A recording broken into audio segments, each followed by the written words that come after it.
AOC's neighbors ratting her out. We've got the hero swimmer rescuing 165 people from flash floods. Really incredible stuff. This guy is just such a hero. So amazing to see.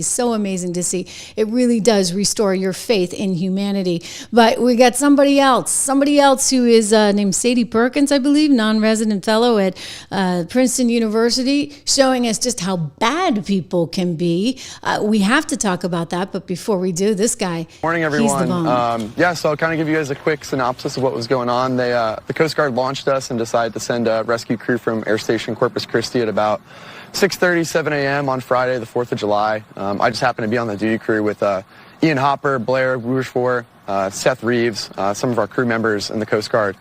And they sent us out. We kind of encountered some pretty serious weather, some of the worst flying we've ever dealt with personally. And yeah, he did some amazing stuff. So I can't wait to talk about him and all the success he's had, the rescue effort there. But we also have to talk about some of the bad people out there, including a woman named Sadie Perkins, who just sent some disgusting, horrific, this actually had turned my stomach to the point where I was like, sometimes I really hate this business, but I have to tell you about it because I actually think it's emblematic of some of the discord that we're seeing in society, right? Where you have a group of people, whether you want to lump them in with the AOCs of the world, whether you want to put them in with did I say that right? Ma'am Donnie, I'm going to get it right eventually, who wants to tax, quote, the white, his quote, not mine. So there's this kind of hatred of the other side. This woman said some despicable, horrific, heinous stuff out of Houston. She's a mayoral appointee, and I think it's worth just knowing how bad some people can be. I know I'm probably going to get canceled for this, but Camp Mystic is a whites-only girls Christian camp. They don't even have a token Asian. They don't have a token black person. It is a all white only conservative Christian camp. If you ain't white, you ain't right, you ain't getting in, you ain't going, period. And I think that okay. And then she's following on. She kind of likes the publicity, so she's going on and doing a whole lot more. We're going to get to all that. This is a big wind-up for the show today, right? Plus, Pam Bondi, what the heck, Pam? What the heck, Kash? What the heck? My good friend Dan Bongino. I don't even know what to say to this because you did promise us a whole lot. Did you not, Pam? DOJ may be releasing the list of Jeffrey Epstein's clients. Will that really happen? It's sitting on my desk right now to review. That's been a directive by President Trump. I'm reviewing that. I'm reviewing JFK files, MLK files. That's all in the process of being reviewed because that It was on her desk? It was on her desk? So why are they now saying there's nothing there? Case closed. We got some stuff to show you, including the release of the video from the cell where they were like, nothing to see here, but the Trish Regan team did a little investigation, and we went on to the original site where they had this video released by the DOJ, and there's a minute missing. It's like, guys, come on. You think we're that dumb? I don't think so. Anyway, good to have you all here. AOC's neighbors are totally ratting her out. AOC, Sandy Cortez, is running into a little bit of trouble because, you see, she grew up in Yorktown, but she wants you to think she grew up in the Bronx because apparently it's a better rags to riches story of some sort rather than saying you grew up in this $300 and some odd $1,000 home in a Tony suburb. No. She's got to have grown up in the projects in the Bronx. That's what plays in Peoria or in her district, as you would say. So that's what Sandy's been doing. And now all of a sudden, the local media is catching on. The local media being, of course, One New York Post. That's her hometown paper, and they're all over it. They went out and actually interviewed people that lived in Yorktown to see what they thought about all this, and they just dished on her, and they loaded on her, and they're like, we don't have any use for her, because who the heck isn't proud of where you grew up? Well, Sandy's not proud of where she grew up. Take a look. They're saying, if you came here when you were 3 years old, you're from here. Another said she's a total phony. You'd think you'd be proud of being from Yorktown. But this woman, AOC, isn't. No, even though it's a great town, she doesn't want to say she's from there. She says, she's from the Bronx because, again, that's what plays in Peoria, so to speak. You can see Alexandria Ocasio-Cortez, Sandy, right here in her high school yearbook photo. We got a few of those because the New York Post Went and found them.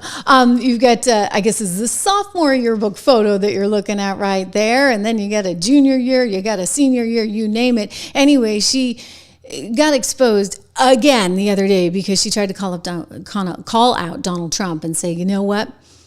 We Bronx girls, don't forget I'm a Bronx girl, and we eat Queens boys for breakfast. Well, okay, but she's not really a Bronx girl because, again, if you leave there when you're 3 years old, you really can't qualify that. So now she's trying to massage it. She's saying, oh, I'm so proud of how I grew up, and I talk about it all the time. My mom cleans houses. I helped. We cleaned tutors' homes in exchange for SAT prep. Growing up between the Bronx and Yorktown deeply shaped my views of inequality, and it's a big reason why I believe the things I do today. Okay, so now she grew up in between? Come on. I mean, she had that spiffy house we showed you the other day for $315,000. They didn't sell it to 2016. She went on basically to say that, you know, this is part of her heritage, etc. So she's clinging to it.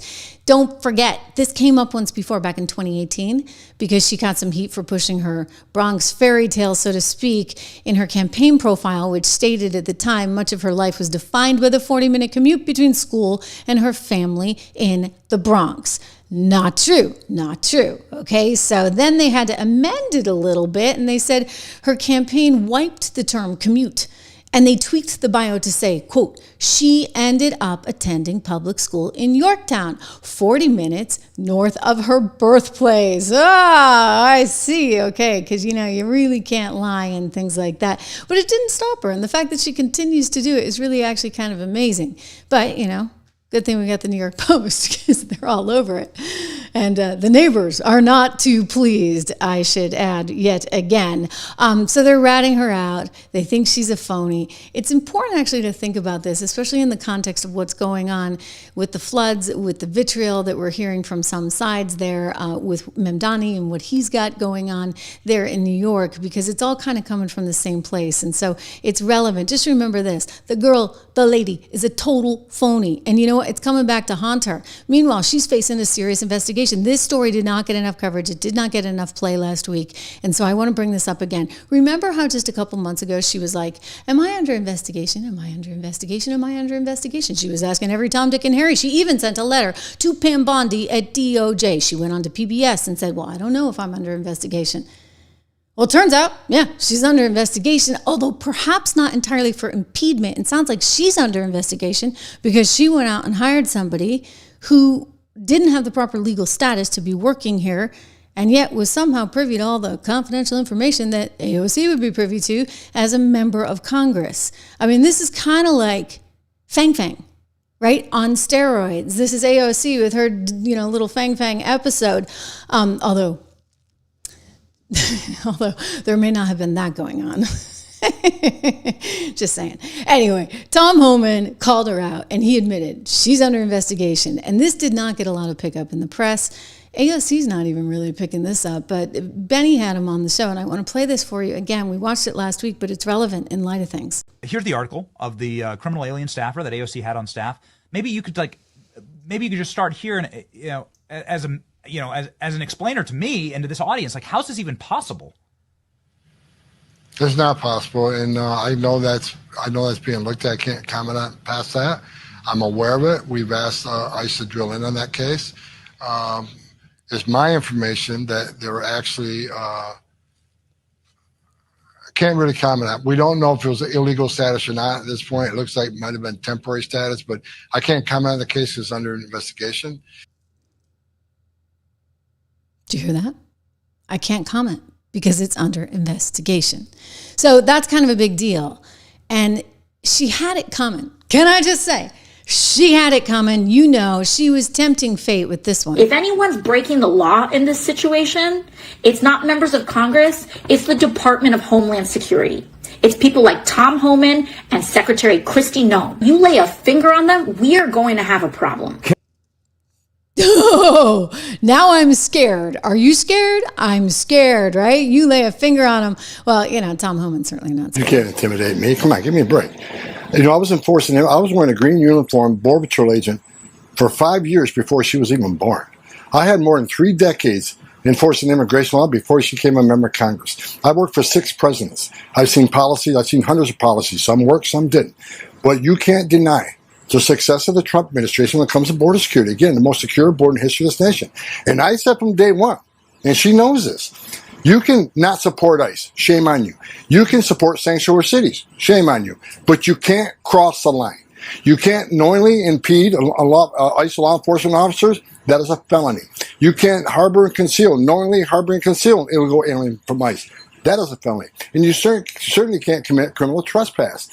You know, and as far as New York, her district, this administration has done more to protect her district than she has. The number of criminal aliens we took off the streets of New York made her community much safer. She ought to be thanking the members of this administration, the men and women of ICE, who protect this country and make her community safer. So, you know, it's politics over public safety. It's just ridiculous. She ought to love her community more than she hates Trump. Yeah, because we're doing. You know, that would be asking. That's a really tall order. That would be asking for a whole lot, Tom, because so many of these people just want to hate on Donald Trump, which is why, even though things like immigration were a very big issue, how many years ago, right? I mean, we can remember a time when Barack Obama actually was out there deporting 1,000 people a day. It was a big, big issue to him. The Democrats totally embraced it. And now, because it's Donald Trump, it's this crazy, you know, inverted thing where just because it's Trump, they have TDS on steroids and they're not going to go for it. And now you got AOC trying to suggest that the GOP is the party of illegal immigration, or rather, not just that they are the party of illegal immigration, that they're against legal immigration, that they're against all immigration. And she's got that totally wrong. But this is, once again, her fairy tale, her lying, her manipulating that she does as the politician she is, much like trying to reinvent her entire childhood. About how this is about illegal versus legal immigration. They are attacking legal status and removing legal status. The Republican majority is anti-legal immigration in the United States. And I want to make that very clear, and I yield back. She yields back, okay? She yields back. Well, let me just tell you this. This woman is in a whole lot of trouble. And maybe that's why she hasn't been coming to the rescue of one LaMonica. We're going to get to that. But first, horrible story, obviously. You know, in Texas, I just, I really hate, I think this is why I became a business reporter years ago, because these tragedies really get to me. And they're horrible to see. And yet this is reality and this is life. And it's part of what we do. Caroline Levitt coming out just a short time ago and giving an update here on the Texas flash floods. I want to play this for you. Everyone here at the White House, including the President of the United States, is praying for the victims' families and friends during this unimaginable time. President Trump swiftly signed a major disaster declaration for Kerr County, Texas, to ensure our heroic first responders have every resource they need in the relief and recovery efforts. Secretary of Homeland Security Kristi Noem traveled to Texas over the weekend, and the entire Trump administration is working hand in glove with state and local officials to provide every assistance available. The situation on the ground remains dangerous, and there could be additional public safety threats with potential incoming heavy rain. So we encourage everyone in the area to remain vigilant, listen to all warnings, and respond accordingly. So in other words, there could be more tragedy to come. And it's awful. I mean, on the one hand, it's great to see this celebration of life with this hero that I want to introduce you to, because he has rescued 165 people and is truly just amazing. He's out there swimming in the face of all this danger, and it's just incredible to see. A member of the Coast Guard, this was actually his first assignment, and he got right out there. He rescued 165 people, including a lot of very scared little girls there at Camp Mystic. This is his picture you see as we look at some of the video of the horrible, horrible, horrible flooding It's tough, and I've covered a lot of really tough things, from Katrina to many other natural disasters. But as I see all this come in, it's absolutely heartbreaking. He did get out and do a video earlier today. I want to share this with you because it's a little optimism in spite of all this horror. Morning, everyone. So I'll kind of give you guys a quick synopsis of what was going on. The Coast Guard launched us and decided to send a rescue crew from Air Station Corpus Christi at about 6:30, 7 a.m. on Friday, the 4th of July. I just happened to be on the duty crew with Ian Hopper, Blair Rougefort, Seth Reeves, some of our crew members in the Coast Guard. And they sent us out. We kind of encountered some pretty serious weather, some of the worst flying we've ever dealt with personally. It took us, which should have been an hour flight, probably took us about 7 or 8. Just to get into the landing zone. Once made about 4 different approaches trying to get in, we were able to get boots on the ground with the Air National Guard, Department of Public Safety for Texas, game wardens. And we decided to leave me on scene at Camp Mystic. That was kind of our main triage site we were trying to help out with. And we decided, hey, if we leave the rescue swimmer on scene, we'll have more space in our Dolphin MH-65. So based on that, I got on scene, boots on the ground at Camp Mystic. Kind of discovered I was the only person there. As far as like first responders go. So yeah, I had about 200 kids mostly, all scared, terrified, cold, having probably the worst day of their life, and I just kind of needed to triage them, get them to a higher level of care, and get them off the flood zone with a lot of the US-60 Army helicopters. United States Army National Guard was landing their 60s with Task Force 1, some of their rescue swimmers, and they were able to land. We kind of came up with 2 different landing zones. There was one off an archery field and then one at a soccer field. So yeah, we were able to kind of land those 60s in there. And then I was kind of the main guy as far as like grabbing people, usually like 15 to 10 kids at a time, maybe one adult with them, and bringing them over to those 60s and getting them to a different LZ that was kind of safe and had more first responders than just myself out there. Had you ever done this before? No, this is my first one. I haven't had any cases before. I've been a rescue swimmer for about a year, fully trained for about 6 months. So yeah, this is my first experience, but I really just kind of relied on the training we get. Coast Guard rescue swimmers get some of the highest level training in the world. So really just kind of relied on that, and that, just knowing that any of the rescue swimmers in the Coast Guard would have done the exact same, if not better than me. So training is one thing, but this was the real deal. Yeah, this is definitely the real deal, but I just remembered that, when I got on scene, there was, 200 kids looking to someone for some sort of comfort and safety. They don't really know what my experience is or my rank or my age. They just know, hey, this guy's a professional and he's here to help us, and I kind of had to live up to that standard. But yeah, the real heroes, I think, were the kids on the ground. Like, those guys are heroic, and they were dealing with some of the worst times of their lives, and they were staying strong, and that helped inspire me to kind of get in there and help them out. Well, you sure stayed strong as well. Thank you for joining us this morning. Incredible. Congratulations on the job. Absolutely, positively incredible, and it's nice to hear some good stories in light of all the horror that we're seeing. And it's as I said, it's the worst part about being in the news business, when there are these horrible things. And I'm pretty sure the president feels pretty awful right about now. Again, you heard from Caroline Leavitt, who said they put in a whole protocol, and he's going to be traveling there to Texas this week. But it's just horrible to see. And when you see something as bad as what we're seeing, is the tragedy that's unfolding in Texas right now, it is never okay to politicize it or to make it about something like this woman did, which was race. This is like monstrous. Or this other woman did, a pediatrician who decided to make it about politics. I mean, what kind of individuals are they? This, Dr. Evil, they're calling her there on the New York Post, because she deserves such a description for trying to somehow suggest that maybe somebody had something coming to them because of who they voted for. I mean, this is the kind of stuff that makes you as a human being want to cry, when people completely lack empathy. So this is some doctor there, a pediatrician nonetheless, apparently in Texas, and I'm just disgusted by it. She wrote in her social media post, "May all visitors, children, non-MAGA voters, and pets be safe and dry." And she talks about how they voted for MAGA, and so they should get what's coming to them. Think about that. And then politicians, of course, are blaming Donald Trump. And I'm just going to say something right now, here and now. This is not time for any kind of blame game, okay? Enough. These are human beings. These are little girls. That is messed up. Seriously messed up. But I'll let Caroline expand. Unfortunately, in the wake of this once-in-a-generation natural disaster, we have seen many falsehoods pushed by Democrats such as Senator Chuck Schumer and some members of the media. Blaming President Trump for these floods is a depraved lie, and it serves no purpose during this time of national mourning. Here are the facts. In the lead up to this tragic natural disaster, the National Weather Service did its job. Despite unprecedented rainfall, the National Weather Service executed timely and precise forecasts and warnings.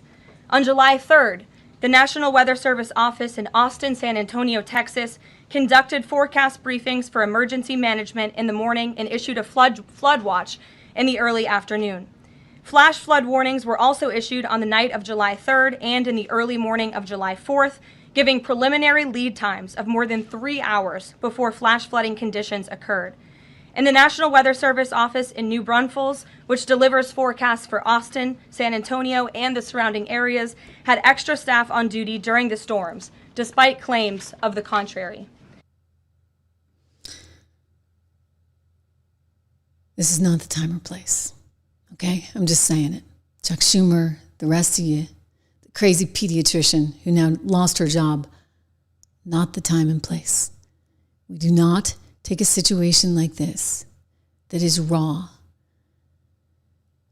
where people are still not found, and turn it into what you people are trying to turn it into. Unacceptable, okay? Just here and there. Disgusting, disgusting behavior. But on top of that, it gets worse, okay? Because it's not just the pediatrician. You got a crazy woman out there, and there's a lot more that think like her, all right? I'm just going to say it. She's not alone. Why do you think she's getting so much pickup for her social media posts? A Houston appointee who had her job up until a couple of months ago, apparently working on the Food Insecurity Board there. She's also a Princeton non-resident fellow. Brilliant lady, right? Writing this. I have to lean in to see it. Consequences for what? Maybe it was God's will to wash them little, and I mean, it's just such a despicable word. And this woman is such a despicable person for saying this away. I mean, that turns my stomach. And yet this is what exists. What has happened to us? Listen to her. I know I'm probably going to get canceled for this, but Camp Mystic is a whites-only girls' Christian camp. They don't even have a token Asian. They don't have a token black person. It is a all white, white-only, conservative Christian camp. If you ain't white, you ain't right, you ain't getting in, you ain't going, period. And I think that context needs to be said in this matter. It's not to say that we don't want the girls to be found, whatever girls that are missing or whatever right now, but you best believe, especially in today's political climate, if this were a group of Hispanic girls, especially with them being in East Texas, it should be most likely Hispanic.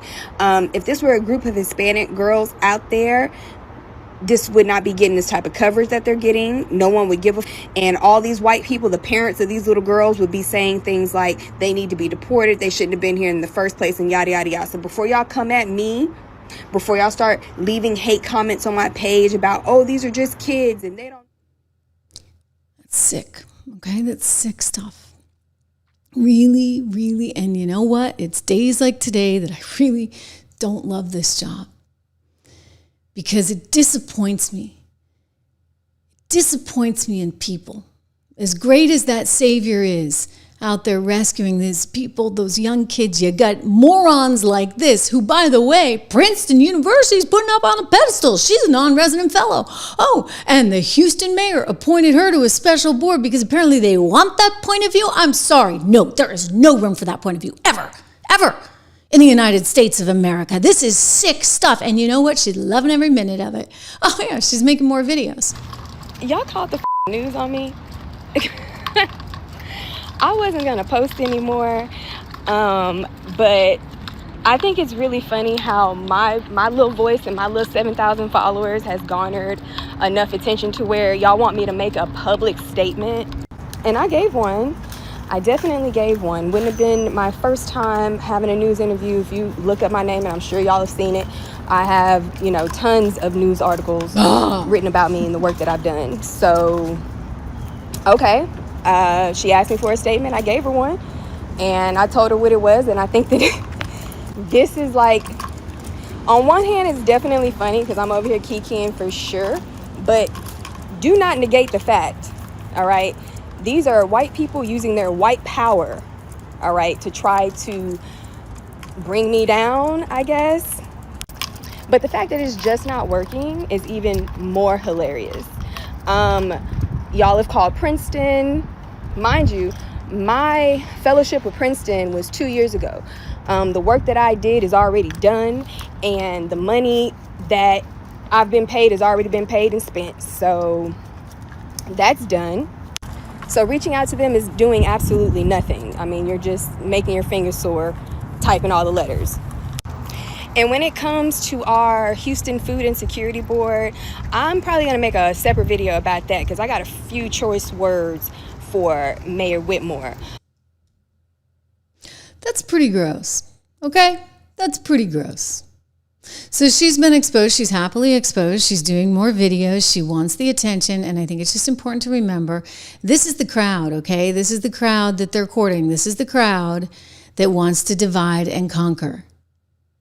This is the crowd that wants it to be male versus female, black versus white, gay versus straight, trans versus gay. I mean, yeah.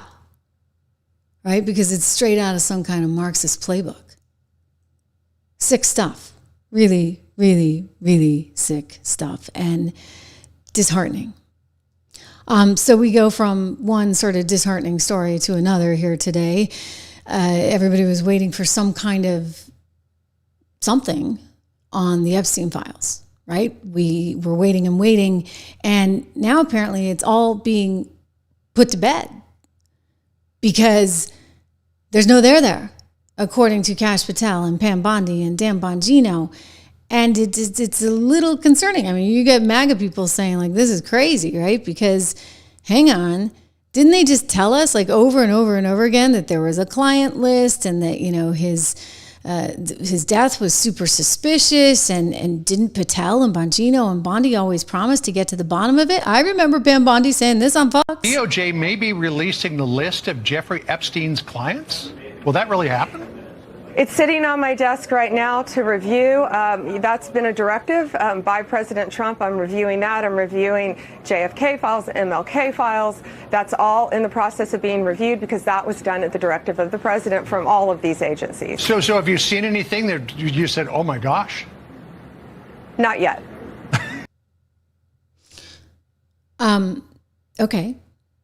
But the files were on her desk.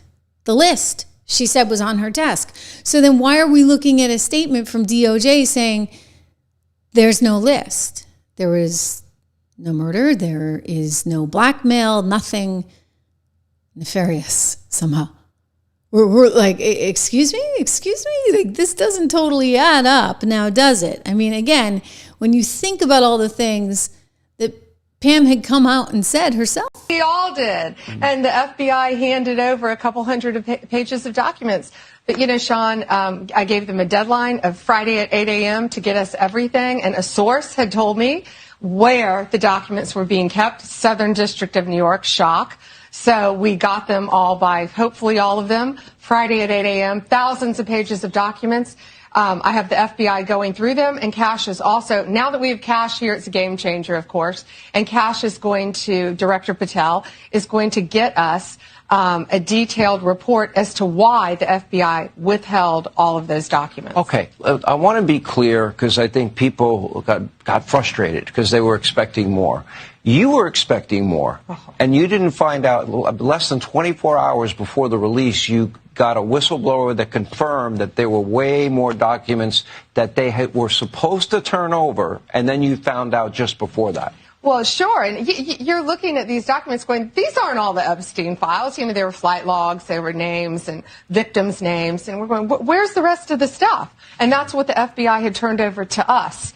And so a source said, whoa, all this evidence is sitting in the Southern District of New York. Yeah. So based on that, I gave them the deadline, Friday at 8, a truckload of evidence arrived. It's now in the possession of the FBI. Kash is going to get me and himself, really, a detailed report as to why all these documents and evidence had been withheld. And, you know, we're going to go through it as fast as we can, but go through it very cautiously to protect all the victims of Epstein, because there are a lot of victims. Well, you had identified in phase one over 254. Mm-hmm. Okay. Now, is that the only thing that would be redacted? Will everything else be made public that you get in your possession? Yeah, the FBI hasn't had, obviously, they haven't looked at the thousands of pages of documents that they've just received. Okay, so if there were thousands of pages of documents, then what the heck happened? What happened to the thousands of video hours? They did release this, so let me show you. That's transparency. Sure. Oh, forgive me. That's the White House's response. Before we get to that, I want to show you the Epstein cell video that they released. Okay, so not a lot going on here, but at some point you see some people, their point was trying to be that like nobody had come in and done anything weird. But then the internet started going crazy because somebody went back and watched the entire 11 hours. And I guess it turns out when you see that, there may be a missing minute. This is what the internet, all of like X is lighting up about right now, because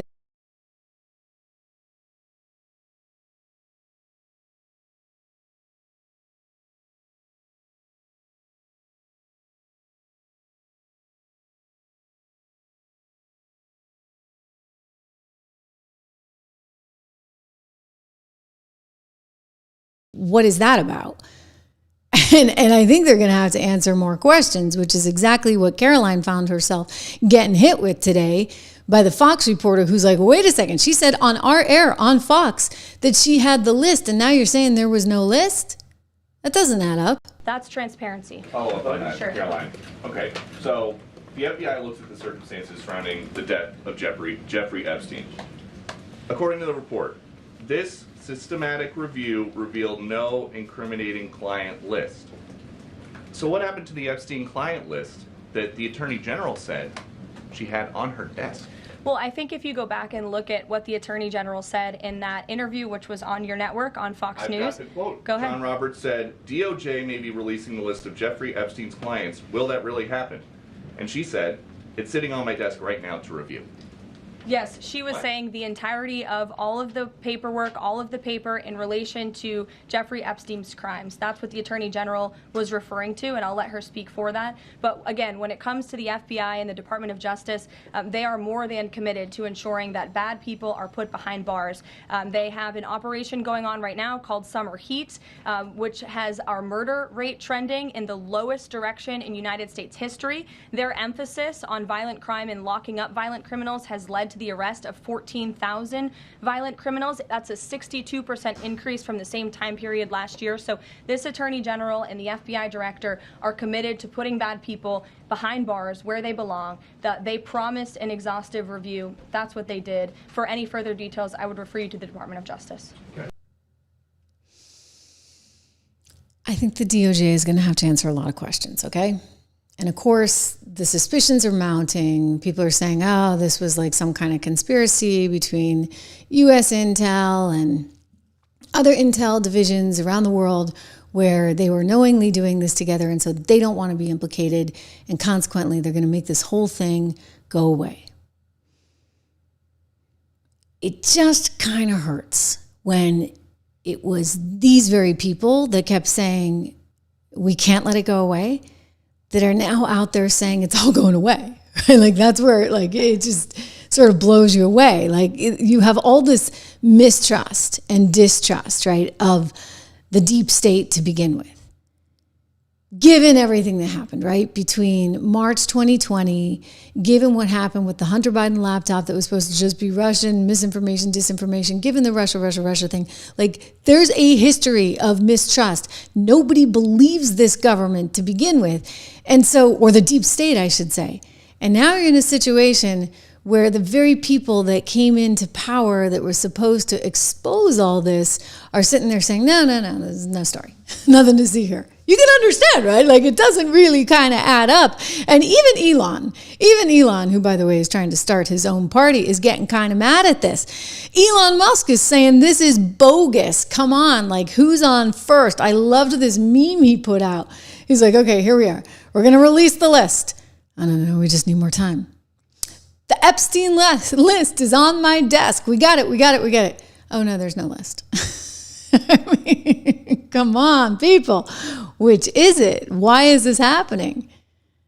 So this is going to be important, as Elon tries to start his own party and he says he wants to have the American party, he'll be able to use this for better or for worse, right? To kind of divide and conquer himself, because he's sitting there saying, well, wait, are you guys lying to us again? And there are a lot of people that are going to think that, yeah, he might be, a lot of people might be lying.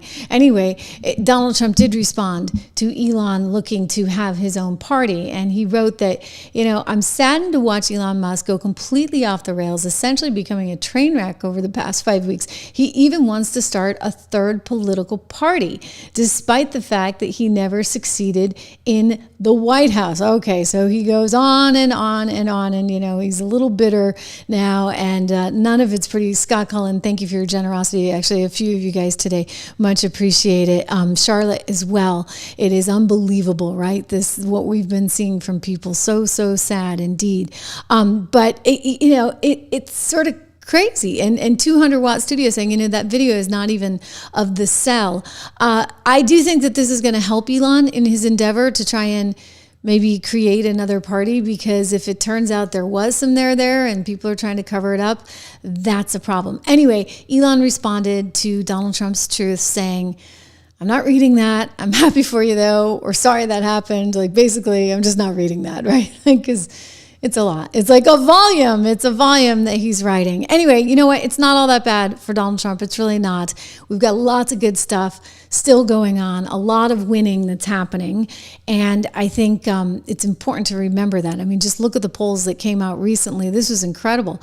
Did you see this? I mean, he is actually doing better than any Republican at this point into his term in modern history, something that even CNN had to admit. I mean, every politician would like this number here, especially to see it go up. How about compared to other presidents who were Republicans? Yeah, it's history making. It's history making. What are we talking about here? So why don't we look back? We have all the presidents, Republican presidents, going back over the last 35, 36, 37 years. What are we talking about? GOP, who strongly approved 5 months in. Look at this. George H.W. Bush, Bush 41, 46%. Bush 43, 59. You see Trump, the first term, 53. But look at this, 63%. He beats all the other Republicans on the board here. And I was looking even back since Reagan. And get this, Donald Trump beats Ronald Reagan when it comes to the strongly approved 5 months. And of course, Reagan was coming off that high after that assassination attempt. So the bottom line is Donald Trump is making history with the Republican base. He is more beloved by this Republican base than any Republican base loved any GOP president 5 months in. It is history making. Amazing, right? Amazing. So again, it's not all bad. I mean, he's got some of that to point to. And you know what? The Democrats, they don't have anything to point to. I mean, sadly, they're going to go after the tragedy in Texas, which is just so wrong. And everything is so raw, and they should not be doing that right now. But, this is where they're going. You heard Debbie Wasserman Schultz get on CNN just on Friday before this tragedy. And even CNN, which is sounding kind of MAGA now, is like, oh, well, things are going well. You got a good economy, you got low inflation, this, that, and the other. And Debbie's sitting there like Debbie Downer, right, with a total sourpuss on her face, doesn't know what to make of it. So she just ends with, well, okay, people will die, which, now they're trying to weirdly capitalize on with Texas. I mean, again, it just turns your stomach. I can't even believe I have to report this stuff, but here we are. Here are some things that have happened. Gas prices down. Economic indicators are decent. Brand new jobs report shows that's much better than expected. And border crossings are down. And now Trump's mega spending bill looks like it's going to be passed by Republicans. How do you Democrats fight back with the wins that Trump can tout? Well, it depends on how you define win, Sarah. I mean, the way I can summarize this big ugly bill best is Republicans caved, Trump lied, and people will die. This bill does kick 17 million people off of their health care. That's people who are on Medicaid, who are extremely vulnerable, like veterans and the elderly, the disabled, and children. We're talking about the largest cuts to nutrition assistance, meaning people are going to go hungry. 4 million people lose their nutrition assistance, 31,000 in my district alone. You have 70,000 who will lose Medicaid. This is a bill that is going to cause tremendous pain, and it is incredibly unpopular with the public because they don't want their government to actually take away things that ensure that they can remain healthy and safe and that their families can be cared for and that they can have a middle-class lifestyle. This bill is all in service to taking care of the wealthiest, most fortunate Americans. It explodes the deficit and it raises the debt ceiling by $5 trillion to give tax breaks to the wealthy. That jobs report you just mentioned, the overwhelming majority of those jobs are actually government jobs and education jobs that look to be more like substitute teachers. There are really not many jobs in that jobs report that they can point to that are in the private market. So it's a hollow jobs report, and you're going to see... She's wrong. She's wrong. I looked at the jobs report, actually, in great detail. And so did CNN. It's an amazing jobs report. Okay, we're adding jobs. Like, this is actually working, guys, as we told you it would. You know what? It doesn't take a rocket scientist. Although, you know, it's nice to have Elon's intel around when they're looking at Doge. But I'm telling you, it doesn't take a rocket scientist to figure this out. Lower taxes, less regulation equals more jobs, okay? And that's exactly what we got. You expected some of this, but this is better than expected? Yeah, Sarah, it is. Look, this jobs market is like the Energizer Bunny. Every single time we expect it to run out of steam, it just keeps going and going. So these new numbers show that the U.S. economy added 147,000 jobs in June. That was well ahead of the expectation of about 118,000, well ahead of some whispers that we heard on Wall Street of a sub 100,000 number. So this is indeed beating expectations. We were also expecting a slowdown. We did not get that. This is basically in line with May, which was revised higher. It's also good news. The unemployment rate was expected to go up. It didn't. It went down to 4.1%. That is a very healthy number. This is still relatively historically low. And again, it's below the 4.3% that we had expected. In other words, it's good news. It's good news. And so they don't know what to do with themselves. Hence Debbie Downer out there with a sourpuss on her face. Hence people like Chuck Schumer trying to blame everything that happened in Texas. And it just breaks my heart on Donald Trump. Again, time and place, people. You know what? There can be an autopsy after, but let's just do what we can, right? To rescue these individuals. It's not right. But, you know, when you're the party that's all about defending one thing and one thing only, I think you're going to have a challenge. And you know what they're defending? They're defending people who are here illegally at all costs. That's the big thing. Letitia James out with a new lawsuit today because she wants to protect people, 523,000 of them, that came here under a very specific parole program from Haiti, Nicaragua, Cuba, and Venezuela.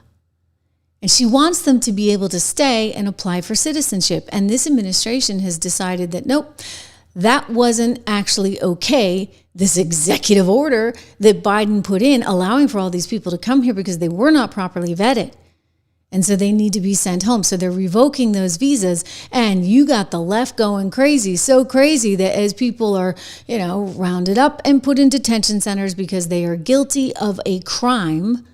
They're guilty of a crime and, you know, they're here illegally. You now have people like LaMonica McIver out there in New Jersey trying to defend them. Although I keep asking, where's AOC?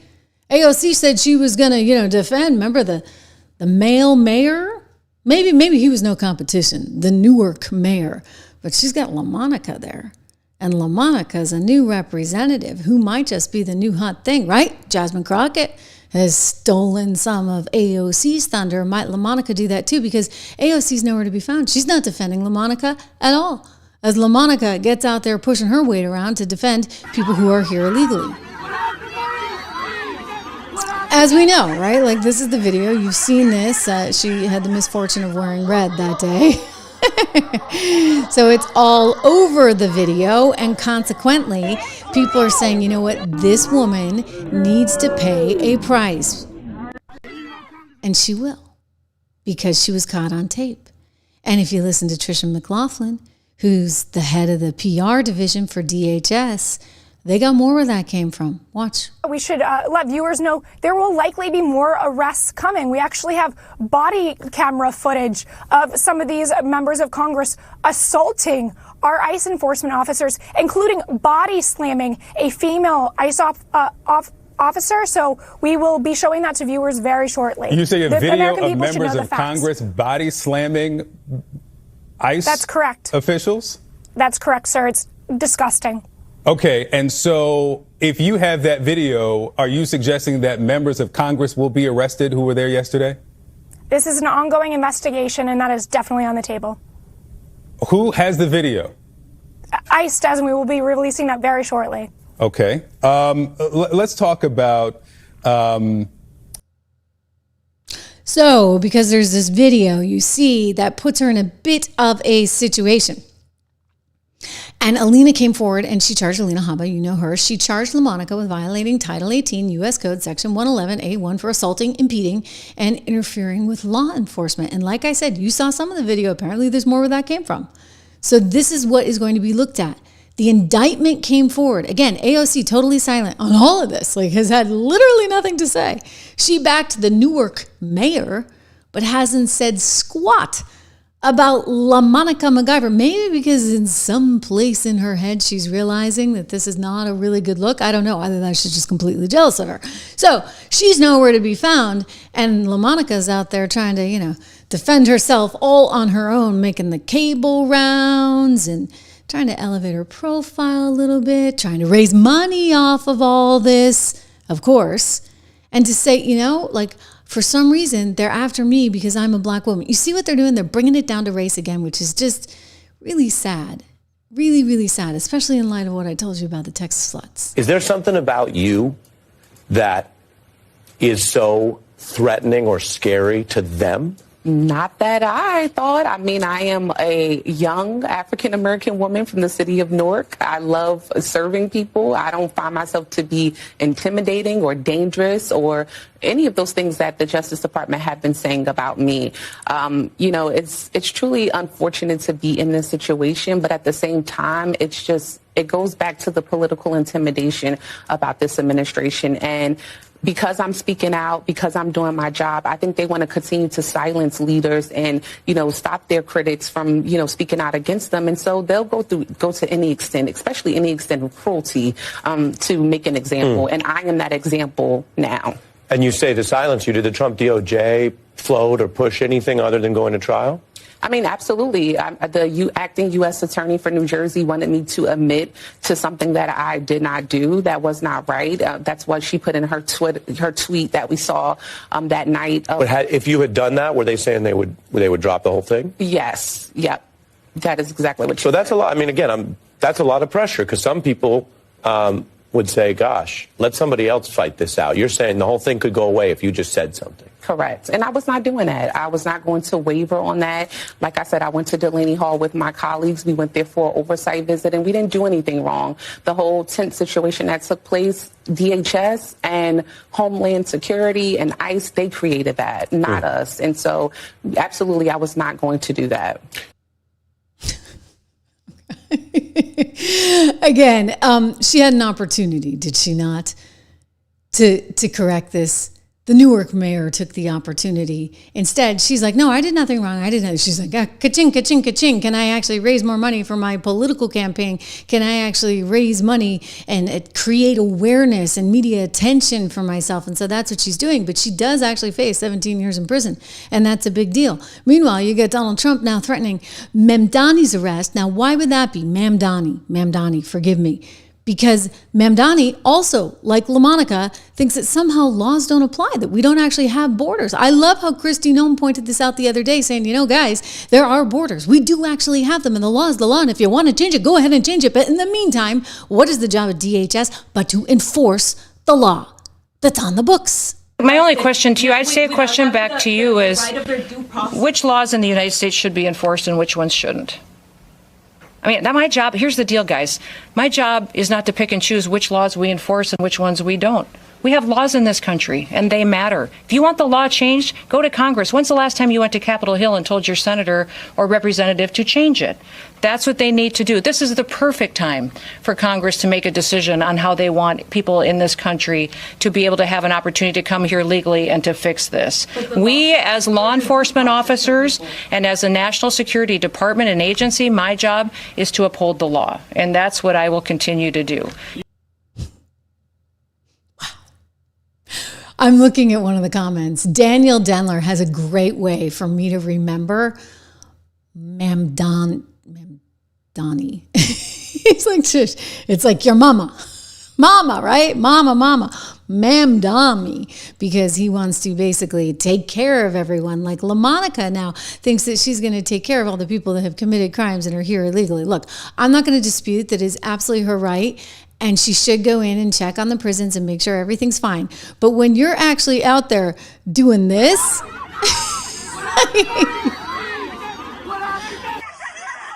I'm sorry, but that's taking it to a whole new level. Okay, like that's no longer just doing your job as a congressperson, as she wants us to think, and trying to make sure that, you know, people are safe, because you can call and make an appointment. You don't need to actually do that. What she's doing is actually completely, totally wrong. And I realize she's a junior member of Congress and she just got there, but that is not acceptable for her to say, well, they could go after you just like they went after me. You know, how dare they go after a member of Congress? I'm looking at it going, you know, you're a member of Congress. You actually ought to be held to a higher standard. So yeah, DHS has more tapes. And there's more where that came from. Meanwhile, you know, LaMonica's doing this. Mamdani's the same way. And it actually came up recently. You know, Trump has said he's not above the law either. This came up in a press conference, and I want to show you this video. Mr. President, your beloved New York City may well be led by a communist soon, Zoran Mandami, who in his nomination speech said he will defy ICE and will not allow ICE to arrest criminal aliens in New York City. Your message to communist Zoran Mandami? Well, then we'll have to arrest him.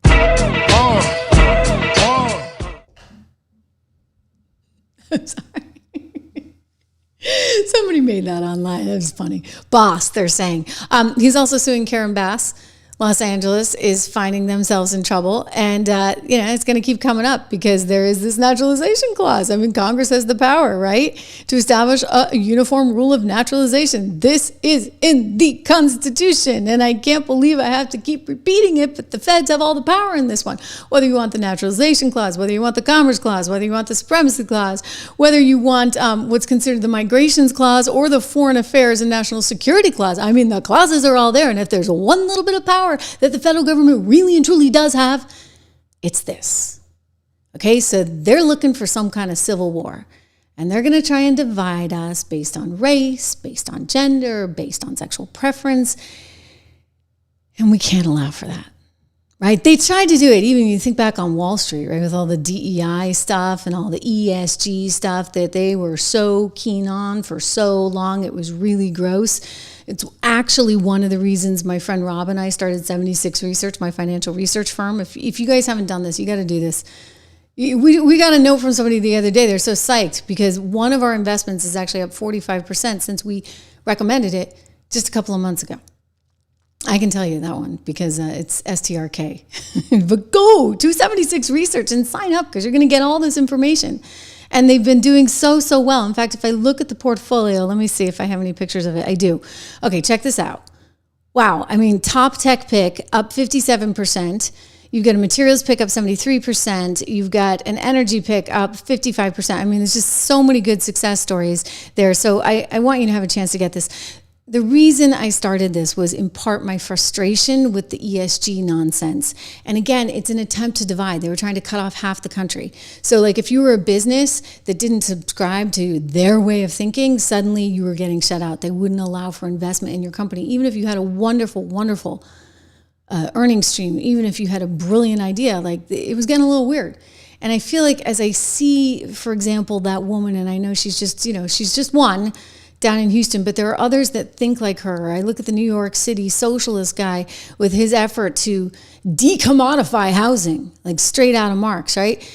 You gotta actually think for yourself and invest for yourself. So that's a big part of why I started 76 Research with my friend Rob. So go check that out. Again, we are so thrilled to have all you here.